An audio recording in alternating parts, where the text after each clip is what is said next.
All right, I'm going to call to order the October 15th meeting of council.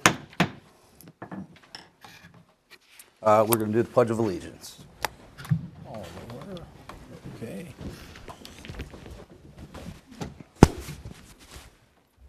Pledge allegiance to the flag of the United States of America and to the republic for which it stands, one nation, under God, indivisible, with liberty and justice for all.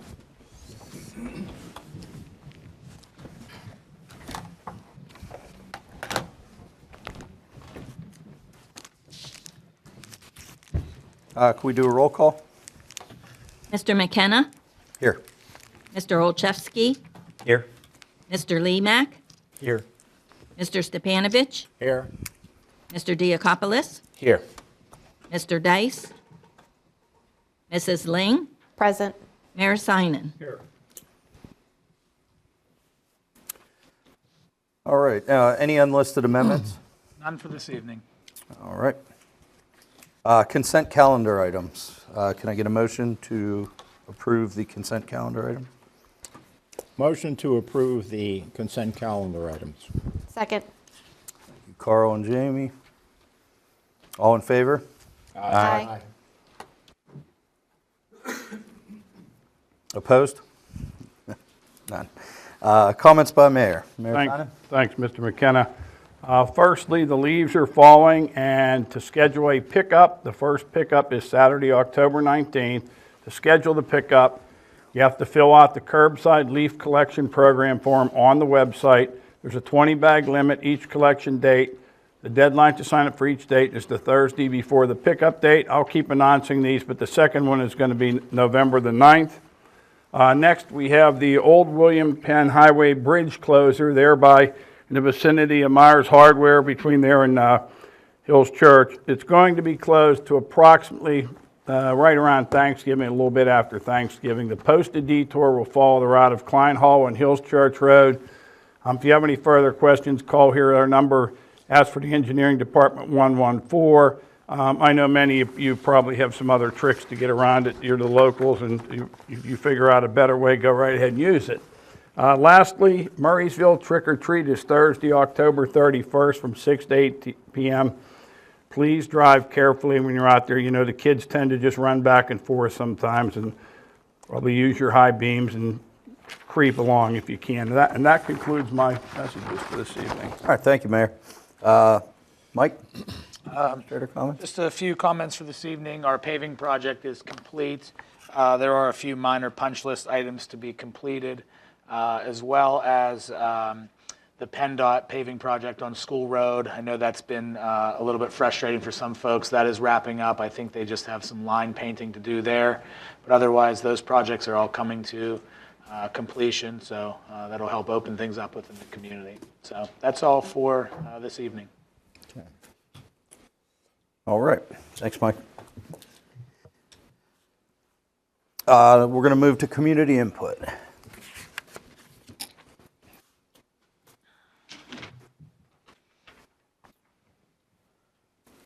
Thank you.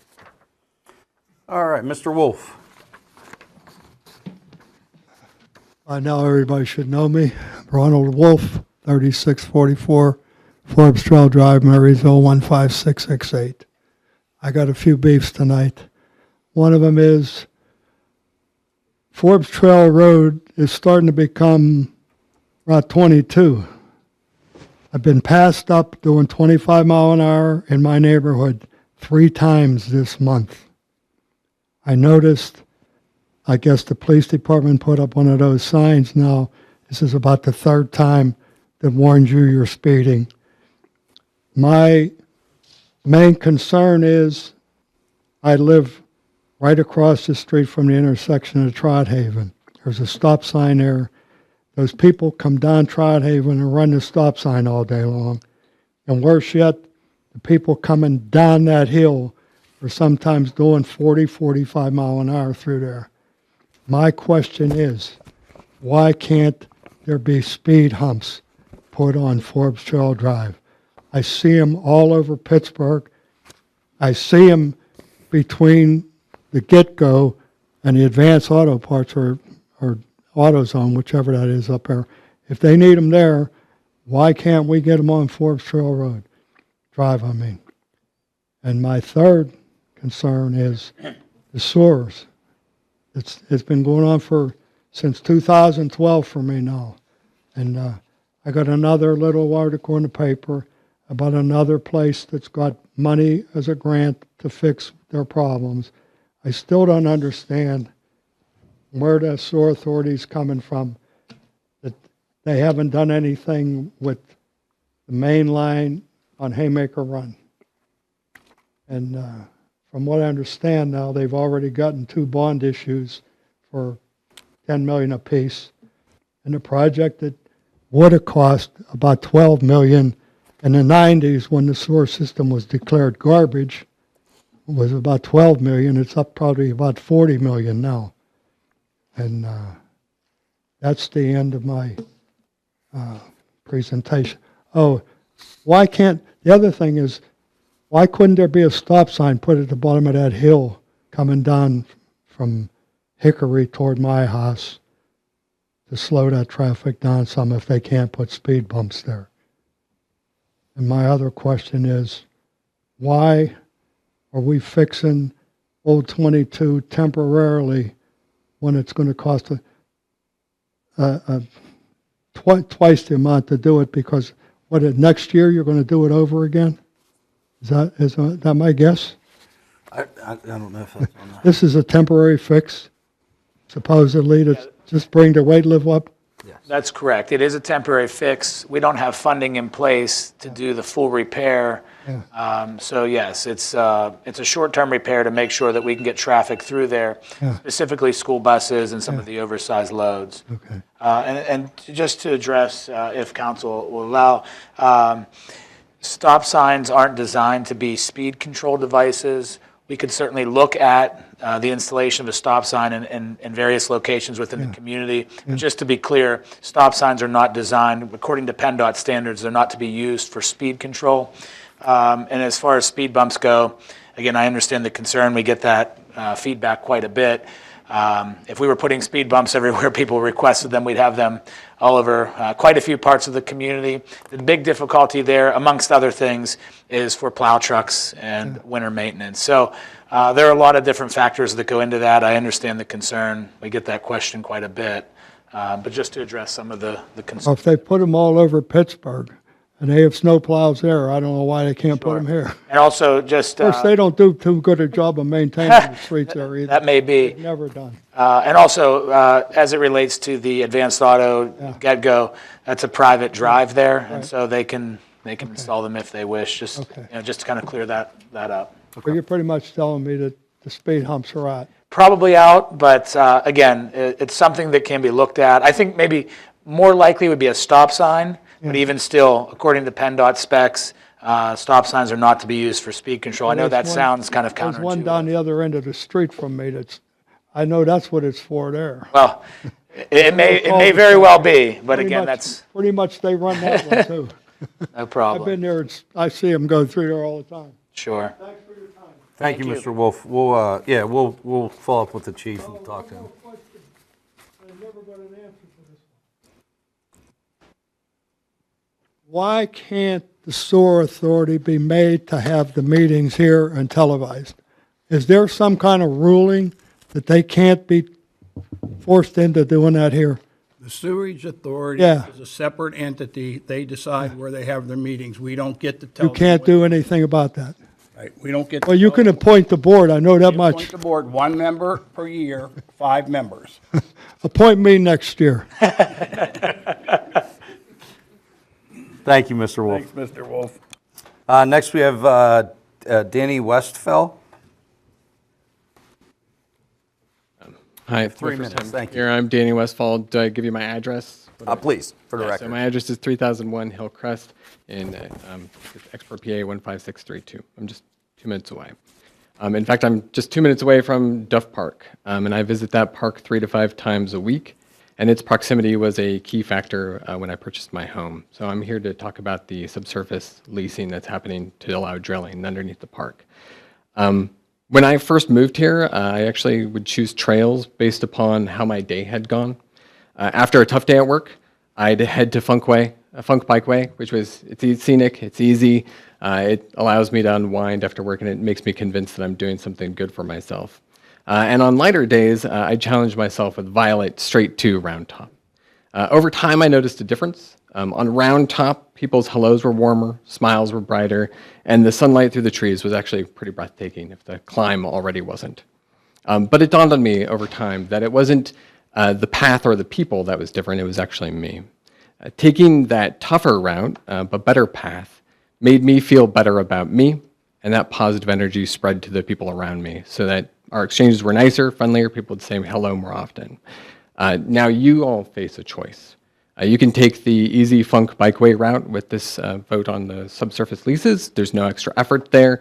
It's just moving along and accepting the possible risks. Or you could choose the more demanding Round Top path, which would protect the rights of our community, even though you've agreed to these subsurface leases. I'm sure that rescinding them might seem harder and less appealing. But that's exactly what I'm here to ask you to do today, which is to take that traveled path, the last traveled path that's far superior, breathe the fresh air, protect our parks, and uphold the rights of our community members. So at the end of that challenge, I hope that each step will be worth it for all of us. So I ask you to do that today. Thank you for your time. Thank you, sir.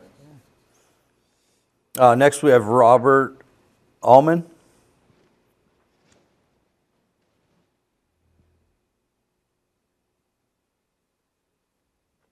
Just state your name and address, please, for the record, and you have 3 minutes. Robert Allman. I live at 4109 Devonwood Court here in Murraysville, which that's the same neighborhood that Mr. Wolf lives in. And I just want to reinforce what he said about Forbes Trail Drive and that Trout Haven intersection. I've seen in my neighborhood, there's a cut through my old neighborhood where I grew up. They put in speed humps on the main streets on either end of that cut through, and it does have a calming effect. Forbes Trail is a major cut through through our neighborhood to get from Logan Fair over to Sardis Road, for people to avoid traffic, et cetera. So I think what Mr. Wolf said there definitely has some validity. The main reason that my wife and I are here tonight is we're here to advocate for the rescinding of the fracking leases. This industrial activity poses numerous environmental risks to the parks and to the residents living in those areas. Unclear records of ownership of the mineral rights for the parcels listed in the petition cause the taxpayers of Murraysville to foot the bill if legal action is taken by the actual rights holders. We strongly encourage you to rescind these leases in order to avoid any legal liability. Thank you. Thank you, sir. Next, we have Paul Metzler.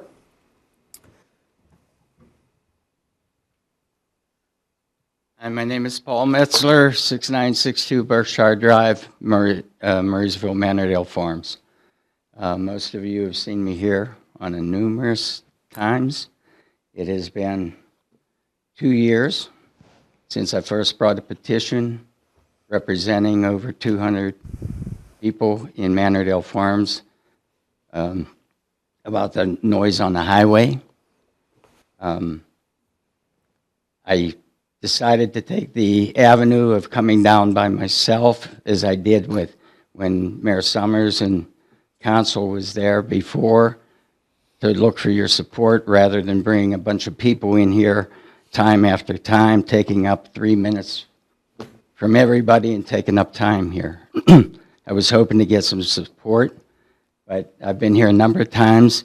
We've mentioned that about the signs being put up. They were, PennDOT did put up signs for the Jake breaks, but they put the one down by the church rather than up where it's needed, up by Mannerdale Drive, or Berkshire Drive.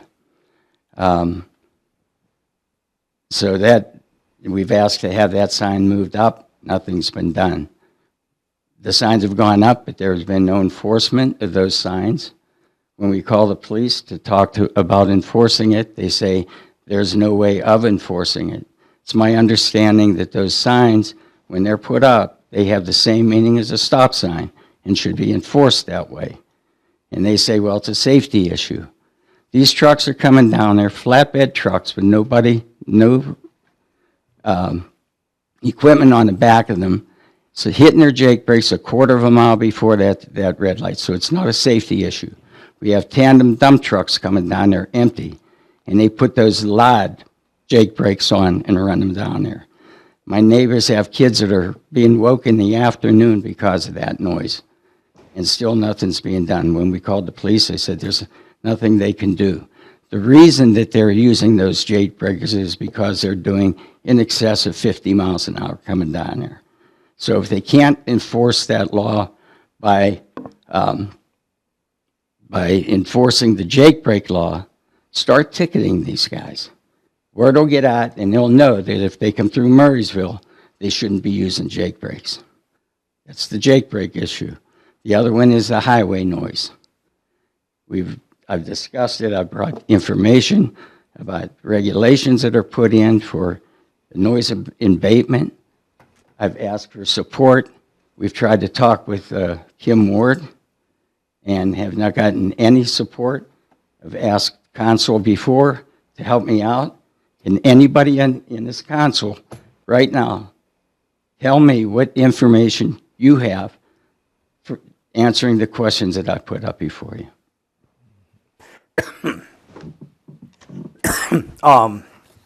So to speak a little bit to it, I did call this week. I called the Olympus Energy Yes. to speak with the person in the transportation, which I did last year for you guys. So that they can send out a memo to their drivers. I know the hard part is a lot of those are subcontracted drivers, so they don't work directly for them. So they just kind of sent that out, but it did work a little bit last year. Yes. We're going to have them reissue another one. They've been very cooperative about doing that, so I do have a call in. I left a message for the guy yesterday. Yes. So I should hear back from him. And Mac, I do appreciate the support that you've given us. You've been out there, you've listened to the noise. You know, when I came in the last time about the trees, trying to keep the trees when they were widening the highway, the entire council come out, walked along that area so that they could understand what we're living with out there. Yeah. I mean, it's getting worse. Every time they raise the fees on the turnpike, that traffic increases. And one truck at 55 miles an hour is the equivalent of 28 cars at 55 miles an hour on those roads. We asked for a meeting with PennDOT. When we had that meeting, all we got was lip service. That was all. We said it was improperly designed. They were to take into consideration the future expansion. And they said, well, we weren't here at that time, so we're not responsible. PennDOT's responsible for that. We asked when they were going to be paving the intersections down there to consider paving that stretch a quarter of a mile, it's 7/10 of a mile. Pave that area through there to cut that road noise down. When that heavy piece of equipment comes through for the mill, and there was a string of traffic behind it, at 45 miles an hour, I stood out there, and when it went by at 45 miles an hour, I could live with that all day long. But I can't live with it. The 70 and 80 dB noise coming off that highway, especially in the summertime, it's unbearable. Yep, I understand. Thank you very much for speaking tonight. Has anybody talked with Kim Ward? Yes, we've talked with Jill Cooper's office, with Kim Ward's office. You just referenced PennDOT giving lip service, and that is part of the issue. It's not our roadway, it's a state highway. This issue has been going on for over 20 years, as you know. You live there. This is not a new item. And I think we all recognize that you've mentioned, with the highway tolls going up, it diverts more traffic. We've heard that from others as well. Certainly, I don't know if that's accurate, but we can presume that's accurate. Tell you it is. I believe it. And so there is more traffic on this highway. We know that. But there's only so much that we can do. There's only so much within our control. We can't control PennDOT's paving schedule. I know that you asked to pave further down from the intersection. That's something they outright said they're not going to do. They acknowledge that noise concerns exist all throughout the states on state highways and other areas. And their specific words were that if they would address noise complaints statewide, they wouldn't have a budget left. I mean, they would be doing projects everywhere. And I can't say that that's accurate or not, but at the end of the day, that's exactly what they're telling us. So our hands are somewhat tied with what we can do. I mean, we can implore the local elected officials to try to make some headway. They're going to go back to PennDOT. They're going to get the same lip service that you're referring to, and to what extent they can push, I don't know. But I don't think that PennDOT is going to repave a portion of the highway.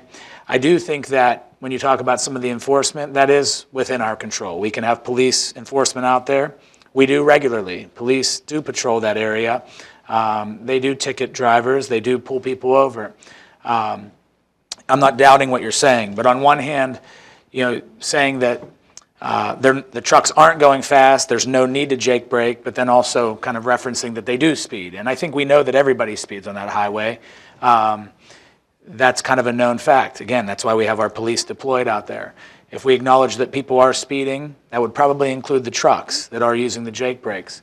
The problem with enforcement, I'm sure you've been told before, is that the jake brake itself is permitted to be used. It's a jake brake that is modified in some way that's illegal. So when we put up the signs about the modified jake brakes or the modified engine retarder, brake retarder, that's where we can enforce. The problem is that's a process. We can't just assume that somebody has a modified brake retardant system. There's a lot that goes into that. So when you contact the police department, unfortunately, the answer they're giving, it's not necessarily lip service, but it's the reality. There's only so much that we can do. Certainly we can enforce speeding, and we try to do that, and they do pull people over. When we get complaints, we try to focus on certain areas of the community, whether it's Forbes Trail Drive or out on the highway. But there's only so much traffic enforcement we can do. Of the comments that have been put forth tonight and in previous meetings, we hear a lot about speeding. I mean, we're not the only community that faces that, and there's only so much that we can do about it. It is a problem, not only within this community, but elsewhere. People get behind the wheel of a car and they want to go fast. So there are some things within our control, trying to put police enforcement out there and the regular patrols. But as far as the paving, or you mentioned a sound wall in the past, trying to put some sort of vegetative barrier, we can only do so much from our end. We have talked to the local elected officials. I've had meetings at Representative Cooper's office, talked with Senator Ward's office.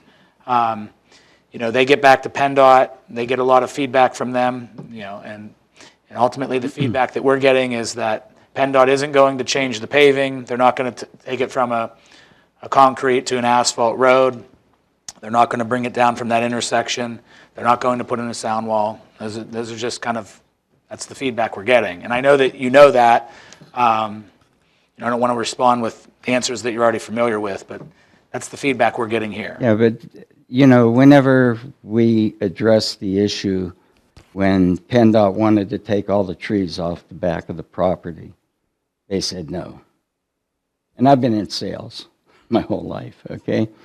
And the selling doesn't start until the customer says no. All right, so we kept after them. Council kept after them. Mayor Summers used to keep me informed. Trying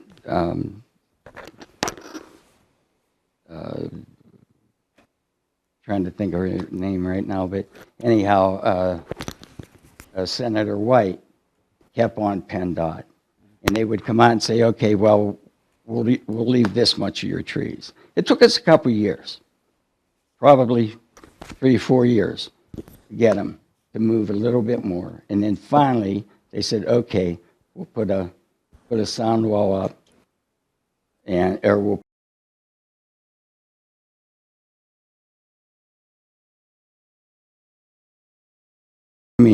I could get the community to start putting protests up for the situation, because it's dangerous. Trying to pull out of you live there, trying to pull out I can't on the argue with 22. anything. I can't argue with You're anything. taking your life in Yeah. your hands. I've been asking for a sign wall for 20 years, and Yeah. like Michael says, they just say they're too expensive. We can't put them up all over the state. And I understand that, you know, and that's why I tried to be reasonable about it.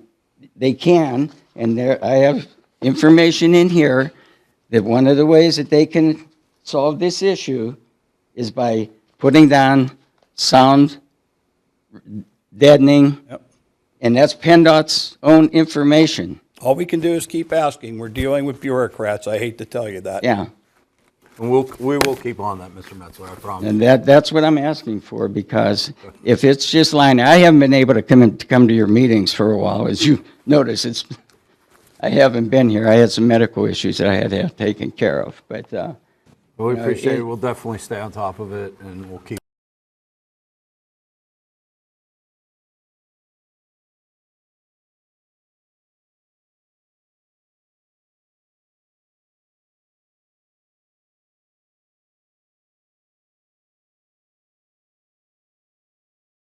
putting these handouts up. Right. And I was wondering if some of that funding could go toward noise pollution. We'll look into it and let you know, but we will stay on it. So Okay. thank you very much. Thank you. And I'll let you know whenever I get the phone call back from that guy too. Yeah, they've been cooperative about that. Okay, now next we have Stephen Parker.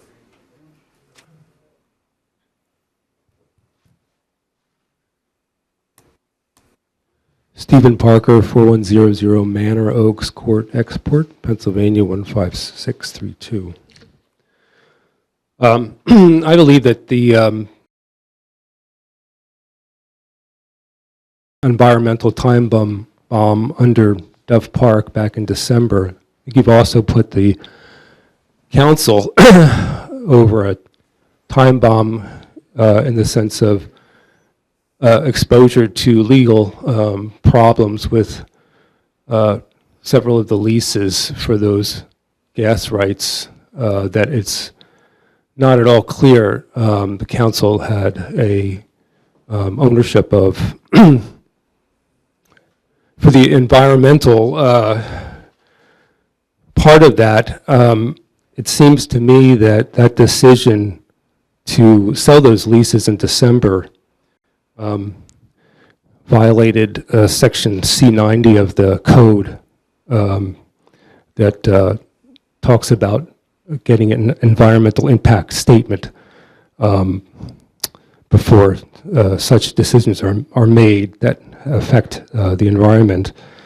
And I think also under Code 3-45, the council was obligated to seek advisement from the Environmental Advisory Council. And if it did so, I suggest that it should have released the results of that consultation to the public of Murraysville. If it did not consult them, then the council should also explain why. That's all been a mystery, as the fact that no public hearing was made either to vet that and publicize that decision before it was quickly made in December, just before Christmas, when everybody was, of course, busy with the holidays. As for the legal liability, I'm sure you're already aware of the 3 leases whose ownership by Murraysville is questionable. I'll read the parcel IDs into the record. In Duff Park, it's 49-14-00-0-138.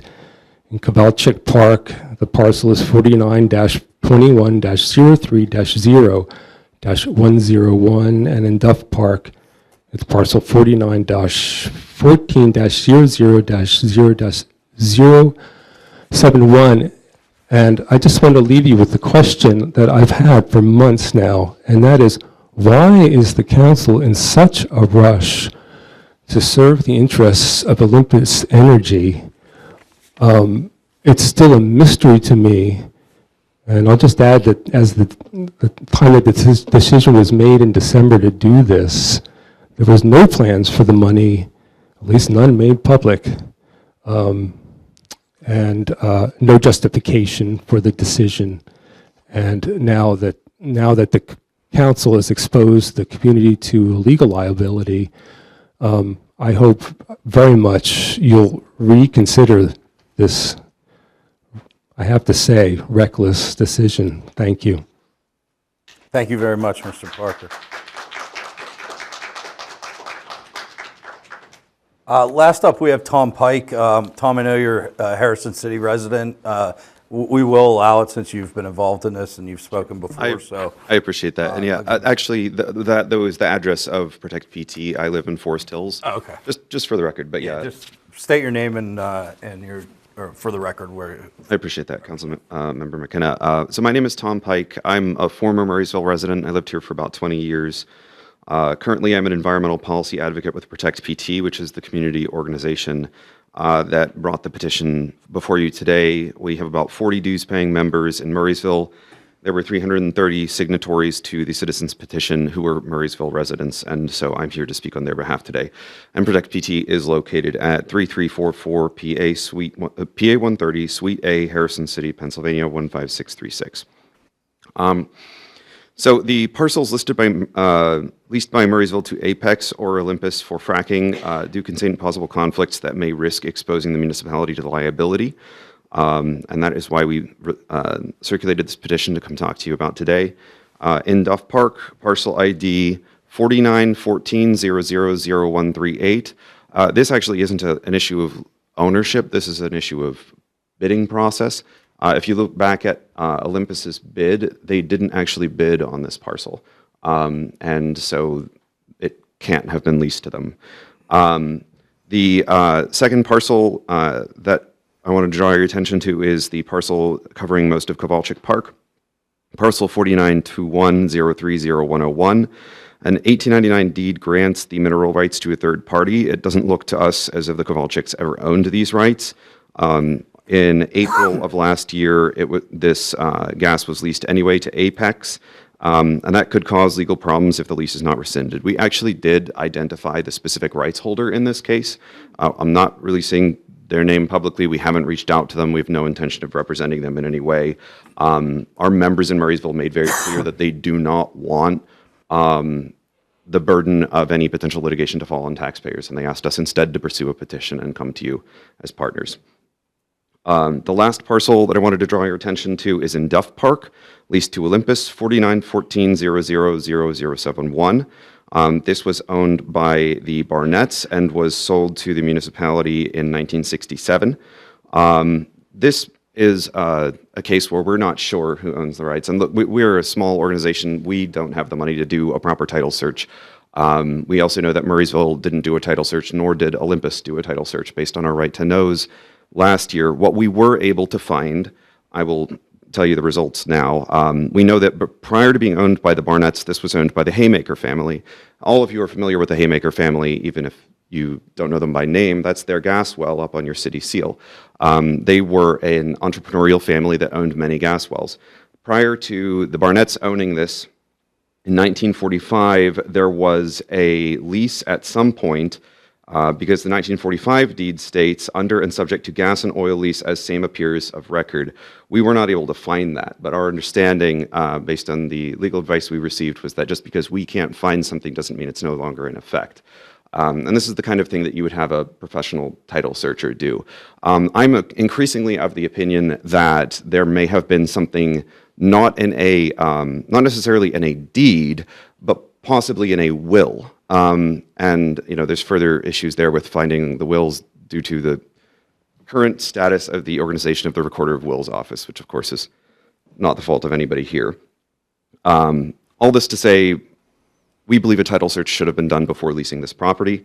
There are other issues with that parcel's records in general.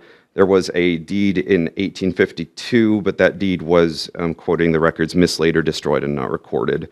So basically with that parcel, the ownership of the gas rights is in doubt. We have not identified anybody we think necessarily owned the rights, but we do know the rights were at some point leased, and we do not know if they reverted to the Barnetts or if the Haymakers kept them in the family. I recognize that what we're asking you to do tonight is tedious, difficult, and a pain in the butt. Rescinding a lease is a lot harder than not approving it in the first place. We just ask you to consider it's more expensive and more inconvenient to face a potential lawsuit from a rights holder. And wrapping up, I just want to give credit where it's due. On the agenda, it says this is a Protect PT petition. I appreciate that's why I'm being allowed to speak. But I just want to note that staff only canvassed about 25% of these names. It was mostly done by volunteers and residents. For example, Pia Van de Ven, Laura Vincenti, Meredith Jukniewicz, Danny Westfall, Karen Kozik, my mother Eileen Pike, and numerous others, several of whom are here today. The title research was done by volunteers, including Jason Plank, who's a member of the Skeena family, and my father, also named Tom Pike. We're talking about countless hours of canvassing, and it's even more than it sounds like, right? Because the 330 are just the verified Murraysville residents. When we would go to the parks and we would talk to people, we didn't want to waste your time verifying signatures that we knew weren't valid. So if we found that somebody wasn't in Murraysville, we would remove it and not count it towards the total. We would also, when talking to people, get a sense of where do they live, do they own property in Murraysville, and if they didn't, we would not have them sign if we were aware of that. So we don't have a count, but we talked to hundreds more people who didn't sign, but who supported this, who use the parks, but don't have an official voice today because of the way the charter is written. Only the residents' signatures counted. Thank you, Mr. President. We're going to wrap it up soon. Yep, that's all I really wanted to say. Please rescind these 3 leases, and thank you very much for your time. Thank you. For the good of the order, is there anyone else that would like to speak for public comment? Nope. Okay. Liaison comments and committee reports. Start down with Eli. Nothing. Okay. Thank you. Next meeting's October 29th. Amy? Okay, Planning Commission met on October 8th, this a week ago today. They considered and recommended a conditional use application for steep slopes for the Summerhill Phase 2, contingent on 4 conditions. One, that notes be placed on the plan about right-of-way for the North Duane Drive, that road termination be reevaluated and corrected, that reforestation plan be submitted and required setbacks for the northern property line be corrected. Then a discussion occurred concerning the proposed changes to the general business overlay, and that they would be getting back to council with a more detailed presentation, more of the nuts and bolts, rather than just the general overview that we had last meeting. And the next meeting is November 12th. All right. Thank you very much. Carl? The Medic One meets this Thursday, and the Murraysville Parks and Recreation Foundation meets on October 28th. Great. Thank you, Carl. Jason? The library meets this upcoming Thursday, but I did want to mention 2 things. One, they recently received a grant, state grant, upward of $375,000. So that was, I forget the acronym off the top of my head, but that was a big win for them. So they wrote a nice grant. And the other item I'll mention is they are advertising, the library will be advertising or already advertising for a new library director.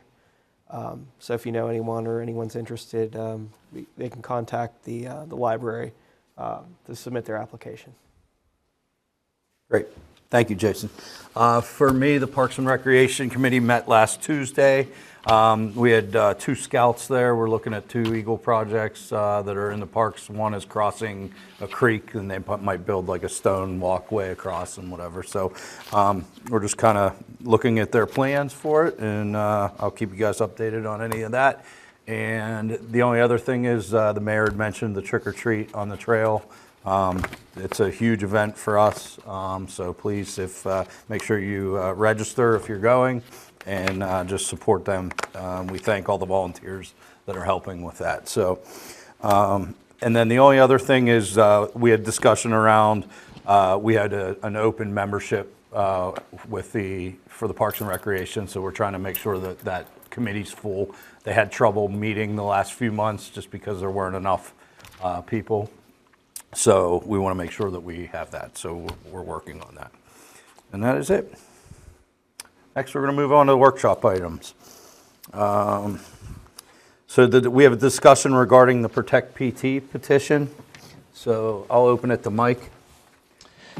Sure. So pursuant to the Home Rule Charter, Section C46, a citizen's petition may be presented to council, provided that it is signed by at least 2% of the number of registered electors in the municipality, the most recent general or municipal election. So we did receive a petition from Protect PT that has at least 321 signatures that appear to be from Murraysville residents, indicating the registered electors at a number of over 16,000. The municipality must take action under the Home Rule Charter. The municipality must take action to consider the petition within 60 days of presentation. In this case, or I should say, as it relates to the charter, I believe the language indicates that council must take action for or against the petition. So as you can see, it's listed there under item 13A of the action items. Following discussion, as we get to that item on the agenda, if council does make a motion on this item, we'd only ask council to make a motion either in support or denial of the petition as it's provided for in the charter.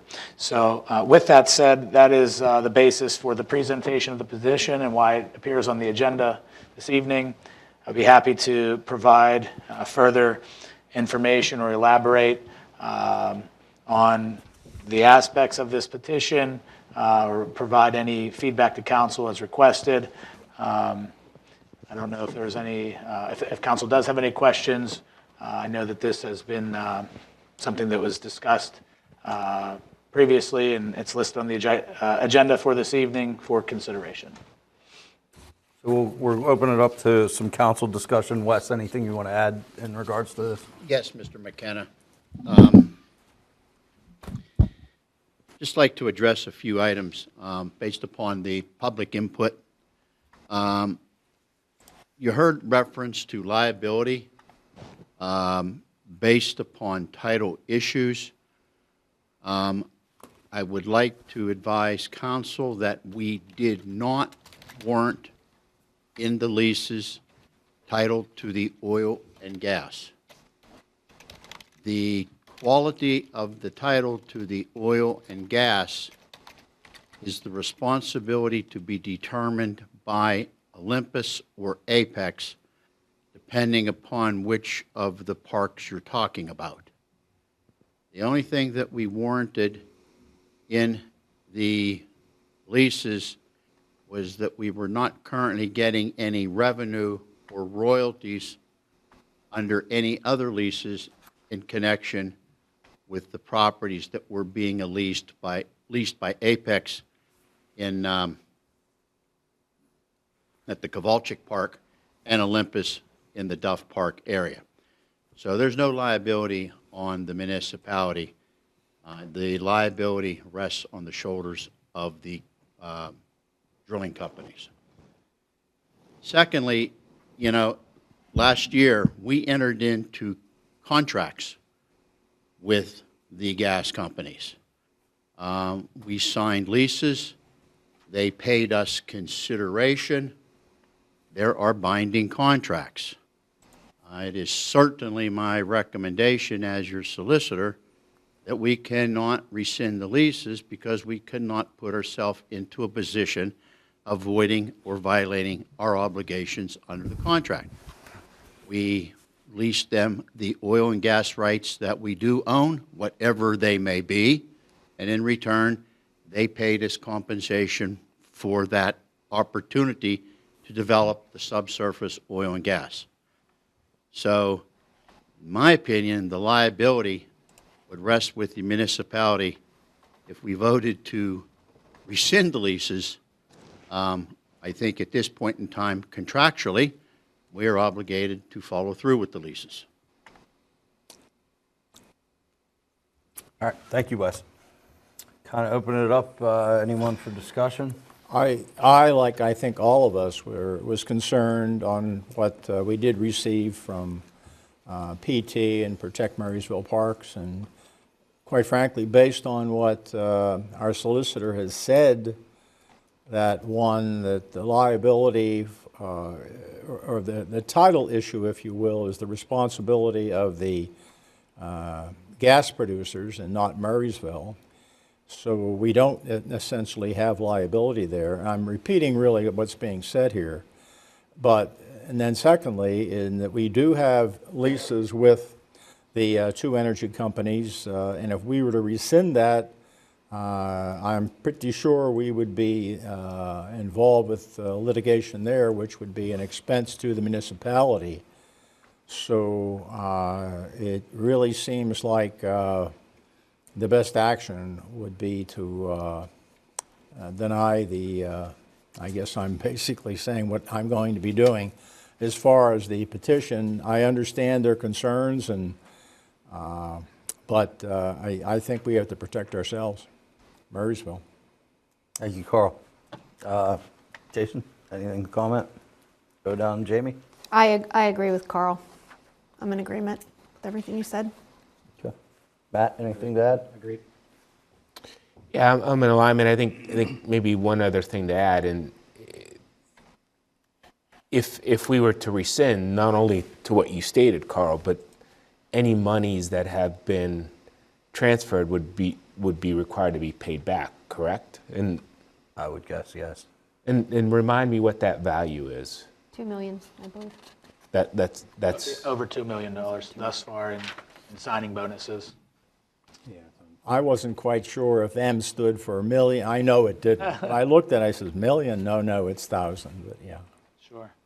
Additional damages would be any monies that the energy company spent in reliance upon the leases. Engineering, permitting, design, development, drilling, right, that would be all for naught. So it could fall back on us. Yes, that is correct, Mr. McKenna. One thing, was there, I know there was a mention of a group, old growth forest and so forth. Do we know more about what their position on this is? That was submitted with the petition. The individual was unaware that the drilling was occurring outside of the park. He indicated that his submission of the letter was predicated upon drilling within the park. So his concerns for the environment and the environmental concerns that he presented were based upon an understanding that there was drilling occurring within the park. Right. I had asked that individual to provide any evidence or anything of substance to validate the concerns that Protect PT and others have presented, the environmental concerns and the feedback about the harm to the vegetation, to the park itself. I wasn't able to obtain any of that, any information from that as well. It's the Deer Lakes Park study. Excuse me. That individual did not send me any further information. Okay. Thank you, Mike.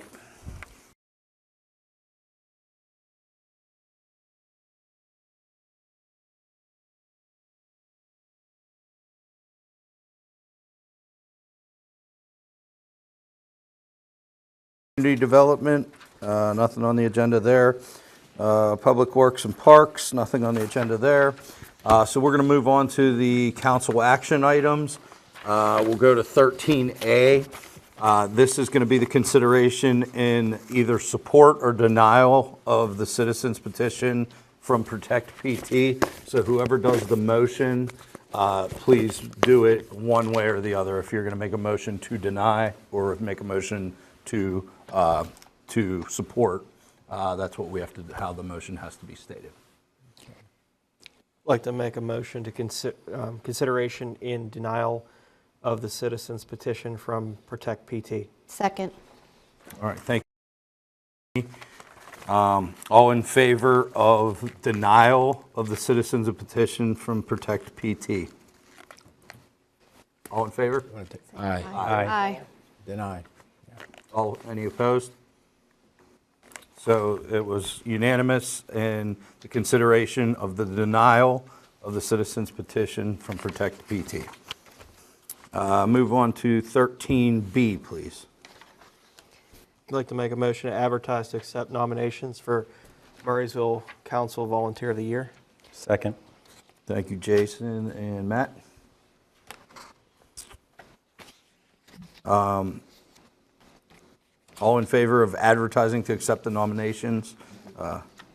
All in favor? Aye. Opposed? All right, that motion passes. 13C. I make a motion to advertise the various board and commissions opening for the 2025 calendar year. Second. All right, thank you, Matt and Jamie. All in favor? Aye. Opposed? All right, 13D. Motion to adopt resolution number 792-24, a resolution adopting the First Amendment to the 2019 consent order and agreement contained in resolution number 705-19. Second. Thank you, Jamie and Matt. All in favor? Aye. Aye. Opposed? Motion passes. Can I get a motion for 13E? Motion to advertise for a public hearing to present the 2025 operating budget to be held on November 6th, 2024 at 7 p.m. Second. Thank you, Jamie and Eli. All in favor? Aye. Opposed? All right, motion passes. 13F. I'd like to make a motion to advertise for a public hearing to present the 2025 operating budget to be held on November 6th, 2024 at 7 p.m. We have already done that one. I just did Did? that. We made the motion. seconded it. I'm sorry, go ahead. I wasn't listening. Go ahead. Yeah, okay, yeah, that was, We're on 50. We did the amendments to the 24 budget, I believe. Yeah. This is the 25 operating budget. Oh, we So we're did? clear. And I apologize, I was looking over the computer, so I didn't mean to interrupt. E. Okay. Oh, my bad. Okay. yeah, so, okay, that was reversed it. 24 was the one that you did on E. I This did, is yeah. F, and that's Okay, my 25. bad. I'm sorry. So I just want to make sure we're on the Were they call. written different? the motion was made by Carl, and who's second? Jason second. Okay. Okay. All in favor? Mike? May I? I apologize. Any comment? We can go through rather quickly, so, and that's okay. It makes things easier. However, if there are any questions regarding the last two items, the 24 operating, I'm just going back one step just to stay on track and make sure that we're kind of being transparent and providing full information. So at the next meeting on November 6th, there will be two public hearings, one for the amendments from this year's budget, and then one for presentation of next year's budget. That information we provided the council would be in your mailboxes in advance of that public hearing, so you can review and be prepared for that. As it relates to the amendments, just taking one step back, just to provide some information. I do have that information here. There were some, I would like to say minor revisions, minor amendments to the 2024 budget. They specifically relate to road and bridge repairs, as it relates to the Old William Penn Bridge project. Police vehicle and equipment, $100,000 was added to that budget line item, and that was because we did receive a grant for that equipment. And then the HVAC system on the building, which is a substantial one, $385,000, and that came out of the unrestricted capital reserves. So that was in the capital reserve budget. As it relates to the general fund budget for this year from 24, admin salaries were modified because we did bring in an employee in the finance department. A minor adjustment to legal fees based on some of the costs to address the tax appeals that we've been receiving, and then an adjustment to health insurance as well. Additionally, under community development, There was a reduction in salaries, just because we saved some funds based on the part-time employee, and then contracted and professional services. We shifted it from salaries to contracted services because we did have an employee retire and then convert over into a third party. So again, I just wanted to provide that. I know that was a little bit quick. Certainly happy to answer questions and be a little bit more thorough. But I just wanted to make sure council had full information there as well. As it relates to the 25 budget, that would be presented, like I said, at the November 6th meeting. There will also be a public hearing for the Summer Hill project as well. So there may be quite a few public hearings that evening. So again, just so the council is aware. So I apologize, there was a motion and a second on the floor, but I just wanted to give some additional information as well. Great. Okay, so the motion has been made by Carl, seconded by Jason. All in favor? Aye. Opposed? The motion passes. Nothing under community development. Under engineering, 15A. Mike, anything on the Hillstones to add? Yes, I can give you just a little bit of information here, just so the council is aware. This is an ordinance to accept the streets located in the Hillstone Village Plan to bring those into the municipal roadway system. The development has 5 streets: North Valley Court, South Valley Court, Harrison Court, Hillstone Village Drive, and Clubhouse Court. The developer has asked the municipality to accept those streets into the municipal roadway system. The construction of those streets was inspected by the engineering department. Everything passed inspection. The ordinance has been advertised, and so this is council's opportunity to adopt the ordinance and accept those roads into the municipal storm system. This will then transfer ownership and maintenance responsibilities for streets, signage, catch basins, and storm pipes to the municipality. All right. Any questions from any? All right, can I get a motion for that? Motion to adopt ordinance number 1092-24, an ordinance accepting streets located in the Hillstone Village Plan as part of the public municipal road system. I second. Okay, we'll go Jamie and Eli. All in favor? Aye. Aye. Opposed? Motion passes. 15B, Mike, anything to add? And this is also with the Hillstone Village That's correct. development. Yes, based on the previous adoption of the ordinance accepting the roadways, this would authorize the release of the sequestered funds being held for the Hillstone Village development. That amount is $90,090. The developer has submitted an 18-month maintenance bond in the amount of just over $74,000. So this is kind of in conjunction with the previously approved item. Just to give some idea of this, is that apparently the maintenance agreement represents 15% of the cost of the roadways, which means that I did the math, and the roadways then would have been, or were, $499,553. So essentially, there's indicating that their roadways at Hillstone Village cost, if you will, approximately $500,000. Is that correct? That sounds about right. Okay. All right. All right, can we get a motion for 15B? Motion to authorize final release of the sequestered funds being held for the Hillstone Village development in the amount of $90,090. Second the motion. Thank you, Jamie and Carl. All in favor? Aye. Opposed? Public Works and Parks, nothing there. Any old business? No old business. Any new business? Nothing new. There is no executive session tonight, I don't believe. No action items, so just one more motion. Motion to adjourn. Second. All right, thanks, Jamie and Matt. All in favor? Aye. All right, motion passes. Thank you, everyone.